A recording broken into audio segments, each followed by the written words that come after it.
അധ്വാനിച്ച് തിന്നാനുള്ള ഫുഡ് നമ്മൾ ലോഡ് ചെയ്തിട്ടുണ്ട്.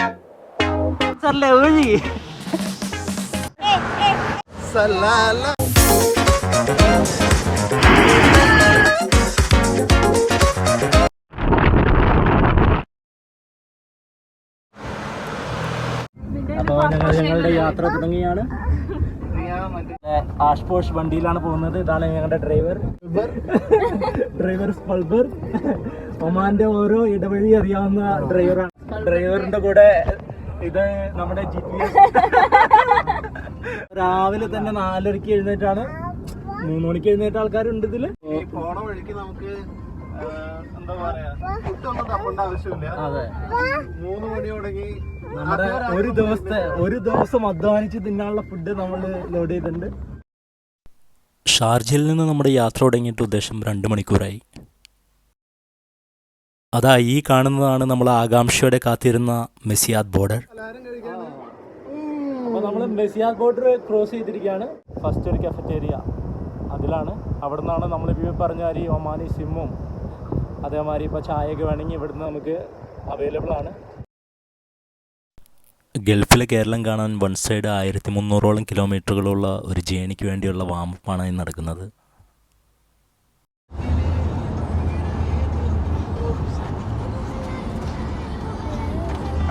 ഒമാനിലേക്കുള്ള നമ്മുടെ യാത്ര തുടങ്ങി 2 മണിക്കൂർ കഴിഞ്ഞു അല്ലേ? എന്നിട്ട് ഇപ്പം ഉണ്ടായ ഒരു കോൺവെർസേഷനാണ്. 9 മണിയായിട്ടുള്ള എന്താ ചൂട്. അപ്പോൾ ഇനി നമുക്ക് അടുത്തൊരു 2 ദിവസത്തിനുള്ളിൽ ഈ കോൺവെർസേഷൻ ഒന്നുകൂടി റിവൈൻഡ് ചെയ്ത് നോക്കാം കേട്ടോ. ഇപ്പൊ ചൂട് എത്രയാണ് മോനെ?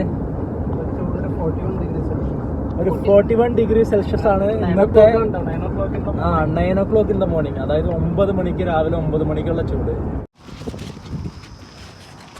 ഒമാനിയിൽ വന്നിട്ട് നമ്മുടെ ഫസ്റ്റ് ബ്രേക്ക്ഫാസ്റ്റ് ആണ്. നല്ല home made idli and chutney. ഒഴി സർലേ ഒഴി.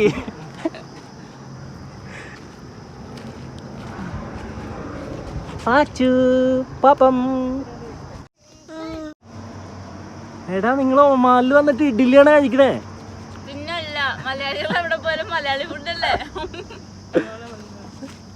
ചേട്ടന്മാരോ എന്നിട്ട് തന്നെയാണ് ഇഡ്ഡലി തിന്നോ. അങ്ങനെ മെയ്സാദ് ബോർഡറിൽ നിന്ന് ഓൾമോസ്റ്റ് ഒരു 1.5 മണിക്കൂർ കഴിഞ്ഞ് കഴിയുമ്പോൾ നമുക്ക് പഴയ ഒമാൻ സുൽത്താൻ്റെ കൊട്ടാരം പോലെ തോന്നിക്കുന്ന കുറേ കോട്ടകൾ കാണാം. ചിലപ്പോൾ ഏതെങ്കിലും ഗവൺമെൻറ് ഓഫീസസുകളായിരിക്കും, പക്ഷെ മരുഭൂമിയുടെ നടുക്കാണ്. അങ്ങനെ ഞങ്ങൾ വീണ്ടും കോട്ടകളും കൊട്ടാരങ്ങളും കടന്ന് മരുഭൂമിയിലും മലകളും കടന്ന് മുന്നോട്ട് പോയി വെച്ചിരിക്കുക.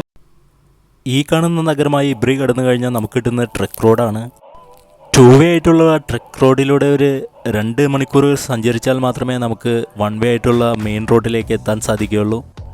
ലഞ്ച് കഴിക്കാൻ ഒരു പറ്റിയ സ്ഥലം അന്വേഷിച്ചിരുന്ന് ഞങ്ങൾക്ക് മുമ്പിൽ കിട്ടിയ ഒരു വഴിയമ്പലമായിരുന്നു ആ പബ്ലിക് പാർക്ക്. മരുഭൂമിയുടെ ഒപ്പം നടുക്കായിരുന്നു കൊണ്ട് തന്നെ ഒരു മനുഷ്യൻ പോലും ആ പാർക്കിലുണ്ടായിരുന്നില്ല.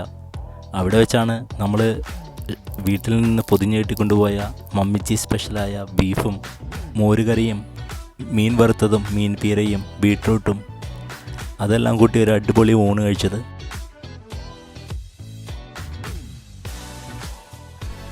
ഊണെല്ലാം കഴിച്ച് അല്പം റെസ്റ്റ് ചെയ്തതിന് ശേഷമാണ് ഞങ്ങൾ അവിടെ നിന്ന് നീങ്ങിയത്.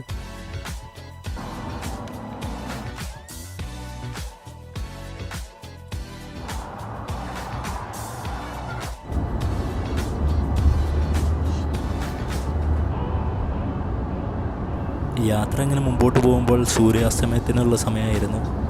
കൂടാതെ വഴിവിളക്കുകൾ തെളിഞ്ഞു തുടങ്ങിയിരുന്നു.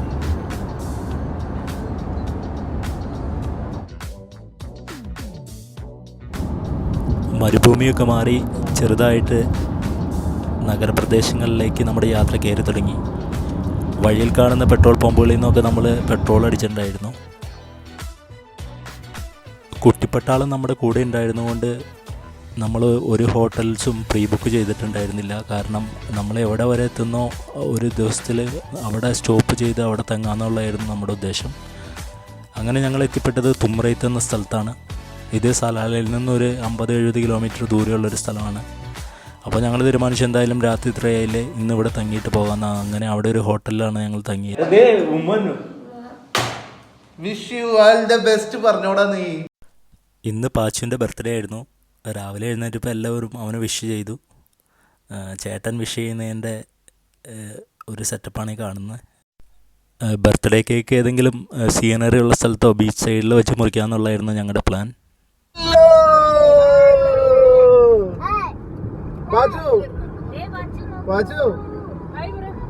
ഹലോ, നിങ്ങൾ ഇത് കാണുക. നമ്മൾ സലാലേക്ക് പോവാനിരിക്കുന്നു. പക്ഷേ ഇപ്പൊ ഒരു 38 കിലോമീറ്റർ കൂടി ഉണ്ട്. പക്ഷെ ഇപ്പോഴേ നമുക്ക് മഴ കിട്ടി. ചെറിയൊരു ചാറ്റൽ മഴ ഉണ്ട് ഇവിടെ. ഇവിടെ ഫ്രണ്ടിലേക്ക് നോക്കിയാൽ നമുക്ക് കാണാൻ പറ്റും മഞ്ഞ് ഇറങ്ങുന്നതാണ് ഈ കാണുന്നത്. നമ്മൾ ഇത്ര നേരം വിചാരിച്ചത് എന്തോ ഡസ്റ്റ് ആണ്, ഇങ്ങനെ പല ഡിസ്കഷൻസ് ഉണ്ടായിരുന്നു. മഞ്ഞാണ് ഗൈസ്, മഞ്ഞ്.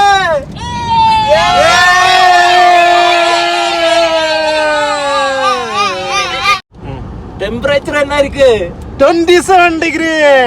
ഇന്നലെ സമയത്ത് നമ്മൾ ചോദിച്ചിരുന്നു. അപ്പൊ അത് 41 ഡിഗ്രിക്ക് മേലായിരുന്നു. ഒരു ദിവസം കൊണ്ട് സെയിം കൺട്രിയിൽ നമുക്ക് കിട്ടുന്ന ക്ലൈമറ്റ് ഡിഫറൻസ് ആണ്. മുന്നോട്ട് പോകുന്തോറും കോടയുള്ളതുകൊണ്ട് യാത്ര ബുദ്ധിമുട്ടുള്ളതായിട്ട് വന്നു. മഞ്ഞുള്ളതുകൊണ്ട് മുമ്പിലുള്ള വാഹനങ്ങളെല്ലാം സ്ലോ ആക്കി തുടങ്ങി. അതുകൊണ്ട് നമ്മളും ഹസാഡെല്ലാട്ട് പതുക്കെ ആണ് യാത്ര ചെയ്തുകൊണ്ടിരുന്നത്. മുന്നോട്ട് പോകുന്തോറും മഞ്ഞ് കൂടി കൂടി വന്നു.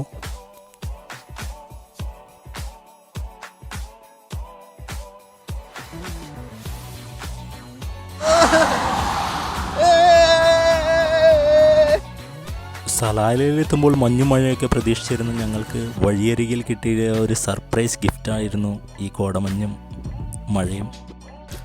കൊടും ചൂടിൽ നിന്ന് പോയതുകൊണ്ട് ഈ കോടമഞ്ഞൊന്ന് ആസ്വദിക്കാമെന്ന് വിചാരിച്ച് എല്ലാവരും വണ്ടിയിൽ നിന്നൊക്കെ പുറത്തിറങ്ങി. എന്നിട്ട് അവിടെ സൈഡിൽ നിർത്തിയിട്ട് അവിടുത്തെ പ്രകൃതി ഭംഗിയും ആട്ടവും പാട്ടും ഒക്കെ ആയിട്ട് ഞങ്ങളവിടെ കുറച്ച് നേരം സ്പെൻഡ് ചെയ്തിരുന്നു.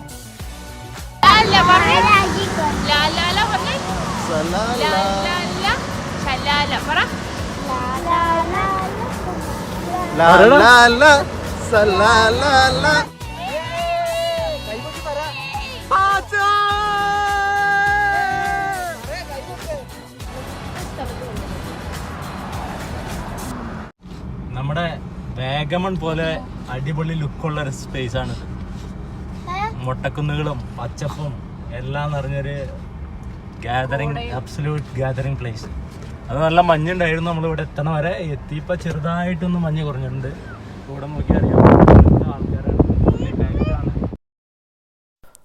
ആ പാർക്കിൽ ഞങ്ങൾ ഇറങ്ങിയപ്പോഴേക്കും അവിടെ ഒരു ഒമാനി പട്ടം പറപ്പിച്ചുകൊണ്ട് വരുന്ന ഒരാളാണ് നമുക്കൊരു പട്ടമൊക്കെ തന്നു. അവിടെ നോക്കിയറിയാം അവിടെ കൂടിയിരുന്ന മിക്കരും തന്നെ പട്ടം പറപ്പിക്കലും ചെറിയ ഫുഡിങ്ങും ഒക്കെ ആയിട്ട് ഇങ്ങനെ ഫാമിലിയായിട്ട് സ്പെൻഡ് ചെയ്യാൻ വന്ന ലോക്കൽസ് തന്നെയാണ് ഒട്ടുമിക്ക ആൾക്കാരുമായിരുന്നത്. അതുപോലെ തന്നെ നമ്മളെ പോലെയുള്ള സവാരിക്കാരുണ്ടായിരുന്നു. അപ്പോൾ ഞങ്ങളിവിടെ കുറച്ച് നേരം പട്ടമൊക്കെ പറപ്പിച്ച്, നല്ല കാറ്റുള്ളൊരു ഏരിയ ആയിരുന്നു. അതുകൊണ്ട് തന്നെ പട്ടം പറപ്പിക്കുക എന്ന് പറഞ്ഞാൽ അത്രയ്ക്ക് പാടുള്ളൊരു പരിപാടി ആയിരുന്നില്ല. അപ്പോൾ എല്ലാവരും ആവശ്യത്തിന് പട്ടമൊക്കെ പറപ്പിച്ച് കുറച്ച് ടൈം അവിടെ സ്പെൻഡ് ചെയ്ത് സ്നാക്സൊക്കെ കഴിച്ചിട്ടാണ് നമ്മൾ അവിടെ നിന്ന് ഇറങ്ങിയത്. കാരണം നമ്മൾ അധികം നേരം വെയിറ്റ് ചെയ്തില്ല. കാരണം നമുക്ക് യാത്ര ചെയ്യാനുണ്ടായിരുന്നു. അതുമാതിരി തന്നെ കുറച്ച് സ്ഥലങ്ങൾ കാണാനായിട്ട് ഇന്ന് നമ്മുടെ പ്ലാൻഡ് ആയിരുന്നു. നമ്മുടെ ആദ്യത്തെ ദിവസമായിരുന്നു സലാലയിലെ ഇന്നത്തേത്. സലാല എന്ന് പറയുന്നത് ദോഫാർ പ്രൊവിൻസിൻ്റെ ഭാഗമാണ്. അപ്പോൾ സലാല സിറ്റിയിലൂടെ, അതായത് സിറ്റി സെൻറ്ററും ഗാർഡൻ മാളും ഒക്കെ കൂടുന്നൊരു ഏരിയയിലൂടെയാണ് നമ്മൾ ഈ കടന്നു പോയത്.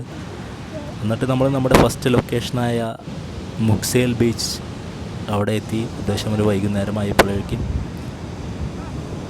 ആ കാണുന്നതാണ് മർനിഫ് കേവ്. ഈ ഒരു ലൊക്കേഷനിലേക്ക് വന്നുകൊണ്ട് നമുക്ക് നമ്മുടെ 3 ഡെസ്റ്റിനേഷൻസ് ഇന്ന് കവർ ചെയ്യാൻ പറ്റും. മക്സേൽ ബീച്ച്, മർനിഫ് കേവ്, അതുകൂടാതെ ബ്ലോ ഹോൾസ്. അപ്പോൾ ബീച്ച് നല്ല ശക്തി ആർജിച്ചിരുന്നൊരു സമയമാണ്. കാരണം ഖരീഫ് സീസൺ എന്ന് പറയുന്നത് അവിടുത്തെ മൺസൂൺ സീസണാണ്. അപ്പോൾ ആ സമയത്ത് ബീച്ചുകളൊക്കെ നല്ല പവർഫുള്ളായിരിക്കും, ടൈഡ്സൊക്കെ. അപ്പോൾ ആ സമയത്ത് അവിടെ കുളിക്കാനോ കടലിലിറങ്ങാനോ ആരും സമ്മതിക്കില്ല. അതുകൊണ്ട് നമ്മൾ അധികം റിസ്ക് എടുക്കാനായിട്ട് നിന്നില്ല.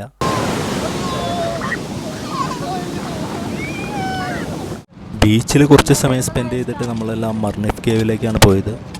അപ്പോൾ മർനിഫ് കേവ് എന്ന് പറയുന്നത് ബീച്ച് സൈഡിൽ നിന്ന് ഒരു ഉദ്ദേശം 800 മീറ്ററോളം ദൂരം മാത്രമേ ഉള്ളൂ. അപ്പോൾ അപ്പോൾ പോകുന്ന വഴിക്ക് നമുക്കവിടെ സ്നാക്സ് കൗണ്ടറും അങ്ങനെ ചെറിയ ഷോപ്സും അങ്ങനത്തെ കാര്യങ്ങളൊക്കെ അവൈലബിൾ ആണ്. അവിടെ ഒരു ചെറിയൊരു പാർക്കും ഉണ്ട്. അവിടെ കുതിര സവാരിയും പിള്ളേർക്ക് കളിക്കാനുള്ള ഫെസിലിറ്റിയും അങ്ങനെ കുറച്ച് കാര്യങ്ങളൊക്കെ ഉണ്ട്. മർണിഫ് കേവിൻ്റെ മുകളിൽ കയറിയാൽ തന്നെ നമുക്ക് അവിടുന്ന് മിക്സേൽ ബീച്ചിൻ്റെ ഒരു കറക്റ്റ് നല്ല വ്യൂവും അതിൻ്റെ വലിപ്പമൊക്കെ അറിയാൻ പറ്റും. അപ്പോൾ ഇവിടെ നിന്നുള്ള വ്യൂസാണ് കാണുന്നത്.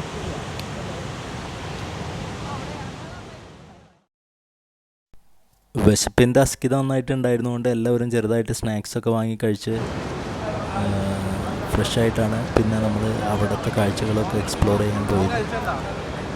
അപ്പോൾ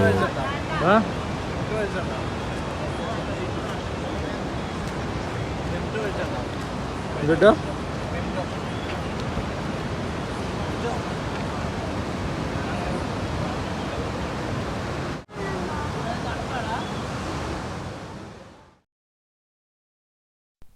ഖരീഫ് സീസൺ ആയതുകൊണ്ട് അത്യാവശ്യം നല്ല സഞ്ചാരികളുണ്ടായിരുന്നു എല്ലായിടത്തും. നമ്മളവിടെ പോയപ്പോഴും ഇവൻ മസ്കറ്റിന്ന് വരെ ഒമാനീസ് തന്നെ അവിടെ വന്ന് ആ ടൈമിൽ എക്സ്പ്ലോർ ചെയ്യുന്നൊരു സമയമാണത്.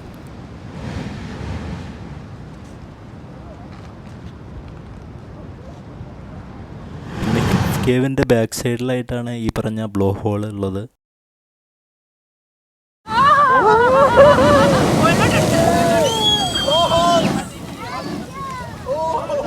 ബ്ലോ ഹോൾ എന്ന് പറയുന്ന ഒരു പ്രതിഭാസം വളരെ അത്ഭുതമായിട്ടുള്ള ഒരു പ്രതിഭാസമാണ്. കാരണം നമ്മളിപ്പോൾ നിൽക്കുന്നത് പാറക്കെട്ടുകൾക്ക് മുകളിലാണ്. അപ്പോൾ ഇതിൻ്റെ ഉള്ള കടലിൻ്റെ തിരമാലയിൽ നിന്നുള്ള ശക്തിയിലുള്ള കാറ്റടിച്ച് കൂടെ ചില സമയങ്ങളിൽ കാറ്റും വളരെ ശക്തമായ തിരമാല അടിക്കുമ്പോഴാണ് ഈ പറഞ്ഞ വെള്ളം, കടൽ വെള്ളം ചീറ്റി വരുന്നതാണ് ഈ സ്ഥലം. അപ്പോൾ ചില സമയത്ത് വരുന്ന വെള്ളം എന്ന് പറഞ്ഞാൽ ഭയങ്കര പവർഫുള്ളായിരിക്കും.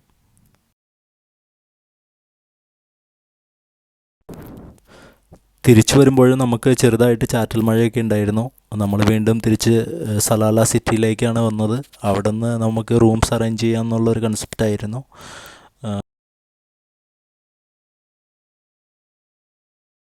ഇവിടെയും നമ്മൾ റൂംസൊന്നും ബുക്ക് ചെയ്തിട്ടുണ്ടായിരുന്നില്ല. അപ്പോൾ അത് നമ്മൾ ഭക്ഷണമൊക്കെ കഴിച്ച് റൂമൊക്കെ വിളിച്ച് അറേഞ്ച് ചെയ്തിട്ട് അത് കഴിഞ്ഞിട്ട് പി നമ്മളെയും കൂട്ടി നേരെ പോയത് ബേക്കറിയിലേക്കാണ്. അവിടെ നിന്ന് നമ്മളൊരു കേക്ക് വാങ്ങി, പാച്ചുവിൻ്റെ ബർത്ത്ഡേ കേക്ക് വാങ്ങിയിട്ട് അതും കട്ട് ചെയ്ത് ഇന്ന് സെലിബ്രേറ്റ് ചെയ്തിട്ട് കിടക്കുക എന്നുള്ളതായിരുന്നു ഇപ്പം ലേറ്റസ്റ്റ് പ്ലാൻ.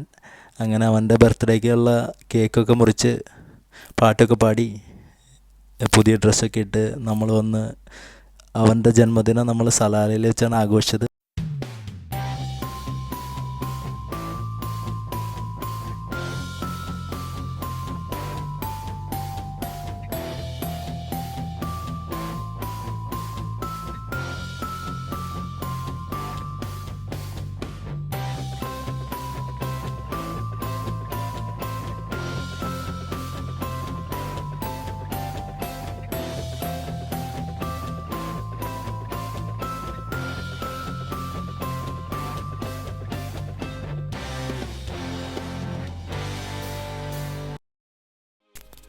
ഇത് ഞങ്ങളുടെ യാത്രയുടെ 3-ാം ദിവസം, അതായത് സലാലയിലെ 2-ാം ദിവസമാണ് ഇന്ന്.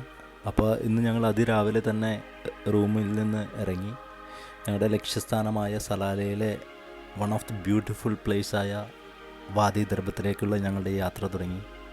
പോകുന്ന വഴിയൊക്കെ നല്ല മനോഹരമായിരുന്നു. പച്ചപുതച്ച മലനിരകളും കോട നിറഞ്ഞ താഴ്വരകളും അങ്ങനെ സുന്ദരമായ നിമിഷങ്ങൾ.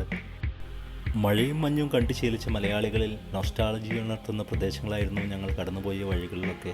അതുകൊണ്ട് തന്നെ വേണ്ട സമയമെടുത്ത് പല സ്ഥലങ്ങളിലും സ്റ്റോപ്പ് ചെയ്ത് ചാറ്റൽ മഴയും കോടമഞ്ഞും ഒക്കെ ആസ്വദിച്ചായിരുന്നു ഞങ്ങളുടെ യാത്ര.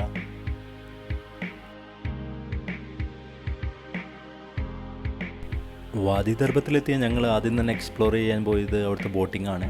രാവിലെ തന്നെ ആയിരുന്നെങ്കിലും അനവധി വിനോദസഞ്ചാരികൾ അവിടെ ഓൾറെഡി എത്തിയിട്ടുണ്ടായിരുന്നു. റെഡ് കാർപ്പറ്റിലൂടെ എന്തോ ഓസ്കാർ വാങ്ങാനെന്ന പോലെയായിരുന്നു ഞങ്ങളുടെ ഓരോരുത്തരെയും ബോട്ടിലേക്കുള്ള പ്രവേശനം.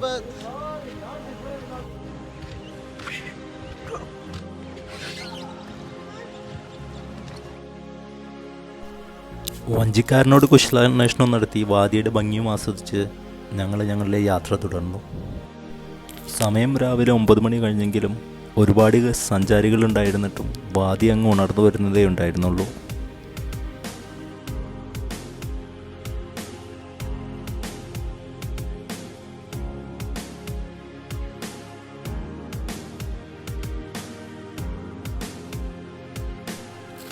കുട്ടിപ്പട്ടാളമാണെങ്കിൽ ഈ കാഴ്ചകളൊക്കെ വളരെ അത്ഭുതത്തോടെ കണ്ടുകൊണ്ടിരുന്നത്.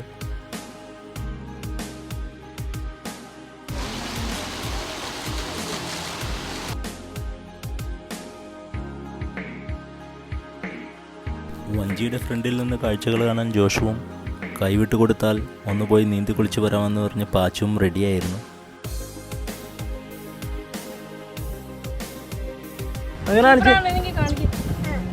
സൂപ്പർ ചെറിയ ഫിഷുകളുണ്ടോ?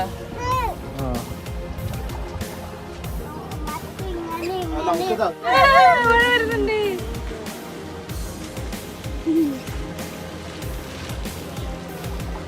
ഇതണ്ടാ മീമീനെ പിടിക്കാൻ പോണ്ട ഉണ്ടോ?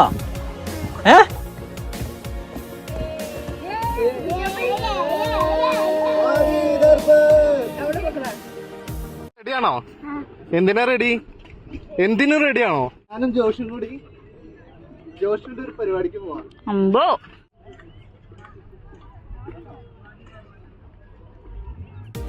ആശാൻ്റെ ആദ്യത്തെ എക്സ്പീരിയൻസ് ആയിരുന്നു ഇത്. അതുകൊണ്ട് ചെറിയ പേടിയൊക്കെ ഉണ്ടായിരുന്നു എന്ന് തോന്നുന്നു. എന്നാലും എന്തോ ആശാൻ റെഡിയായി. അങ്ങനെ അവനെ വെള്ളത്തിലേക്ക് അവർ തള്ളിവിട്ടു, ബലൂണിൽ കാറ്റൊക്കെ നിറച്ചിട്ട്. പിന്നെ അവിടെ കിടന്നവൻ കുറച്ച് നേരം തിരിച്ചു മറിയാനൊക്കെ നോക്കി. ബാക്കി പിള്ളേർ കാണിക്കുന്ന പോലെ പിന്നെ നമ്മൾ പറഞ്ഞു കൊടുക്കുന്ന മാതിരി കാര്യങ്ങളൊക്കെ ചെയ്യാൻ തുടങ്ങി. Joshua come on come on Joshua.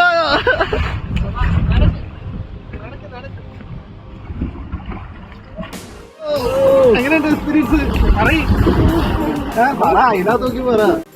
ആ പരിപാടികളെല്ലാം കഴിഞ്ഞപ്പോഴേക്കും സമയം ഉച്ചയായിരുന്നു. അപ്പോഴേക്കും നമ്മൾ എന്തെങ്കിലും കഴിച്ചേക്കാമെന്ന് വിചാരിച്ചു. അപ്പോൾ നമ്മൾ ഈ വെള്ളാരങ്കല്ലിൽ പൊരിച്ച ചിക്കനെ കുറിച്ച് നമ്മൾ കേട്ടിട്ടുണ്ടായിരുന്നു സലാലയിൽ. അപ്പോൾ വാദി ദർഭത്തിൽ ആ കാര്യങ്ങൾ അവൈലബിൾ ആയിരുന്നു. അപ്പോൾ നമ്മൾ അവിടെ പോയിട്ട് പൊരിച്ച ചിക്കനും അതേമാതിരി അവിടെ മട്ടൻ കറി ഉണ്ടായിരുന്നു. അങ്ങനെ അത് രണ്ടും വാങ്ങിയിട്ട് നമ്മൾ മന്തി ട്രൈ ചെയ്യാമെന്ന് വെച്ചു.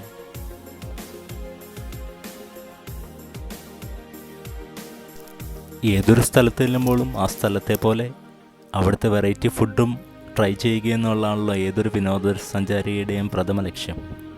അപ്പോൾ അങ്ങനെ ഞങ്ങൾ അവിടെയും കിട്ടാവുന്ന ഫുഡൊക്കെ ഇങ്ങനെ ട്രൈ ചെയ്തുകൊണ്ടിരുന്നു.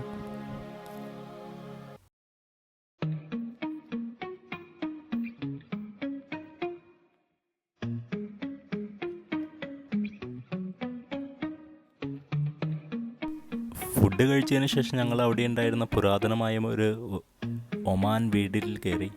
അവർ പണ്ട് ഉപയോഗിച്ചിരുന്ന കുറേയേറെ വസ്തുക്കൾ അവിടെ സൂക്ഷിച്ചിട്ടുണ്ടായിരുന്നു, ഒരു മ്യൂസിയം പോലെ.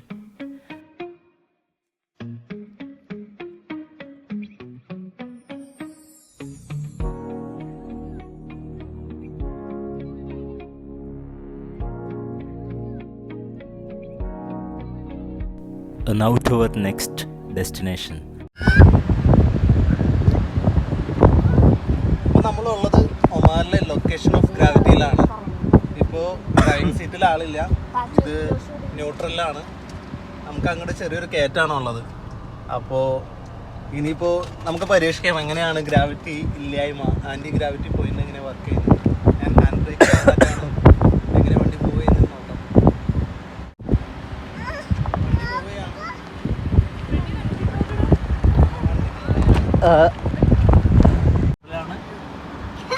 ഓക്കെ.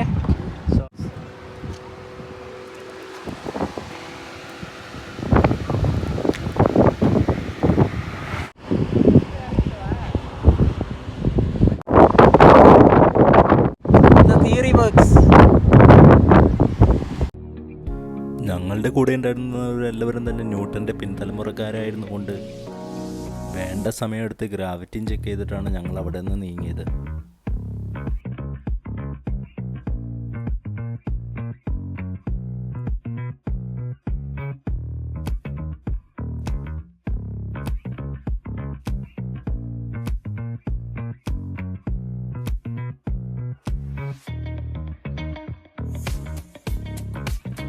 ഞങ്ങൾ അടുത്തായിട്ട് പോയത് സലാല യാത്രയിൽ ഒരിക്കലും മിസ് ചെയ്യാൻ പാടില്ലാത്ത മറ്റൊരു സ്ഥലത്തേക്കാണ്. അതെ, ജബൽ സമ്മാൻ. ചാർലി മൂവിയിൽ ദുൽഖർ സൽമാൻ പറയുന്ന ഒരു ഡയലോഗില്ലേ, മീശപ്പുലി മലയിൽ മഞ്ഞ് പെയ്യുന്ന കണ്ടിട്ടുണ്ടോന്ന്.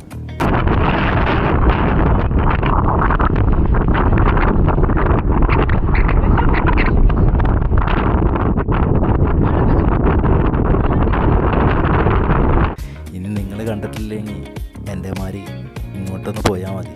അവിടെ മേഘങ്ങളോടൊത്ത് കൂട്ടും കൂടി നമുക്കും കാണാൻ പറ്റും.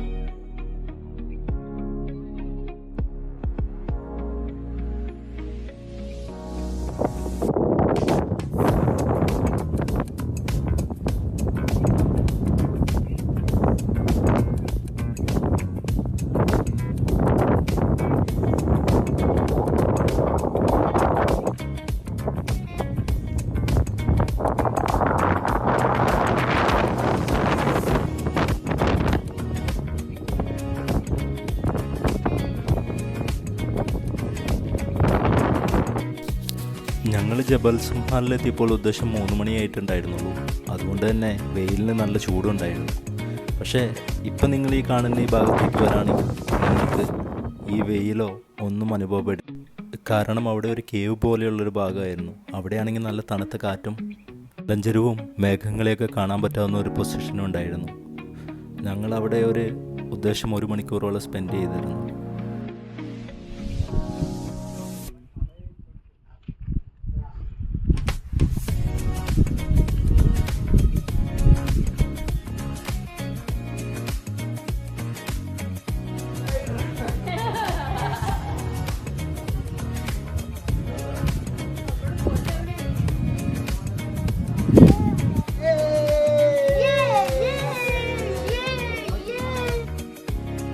ഞങ്ങൾ തിരിച്ചിറങ്ങുമ്പോഴും സൂര്യൻ്റെ വെയിൽ മങ്ങിയിട്ടുണ്ടായിരുന്നില്ല.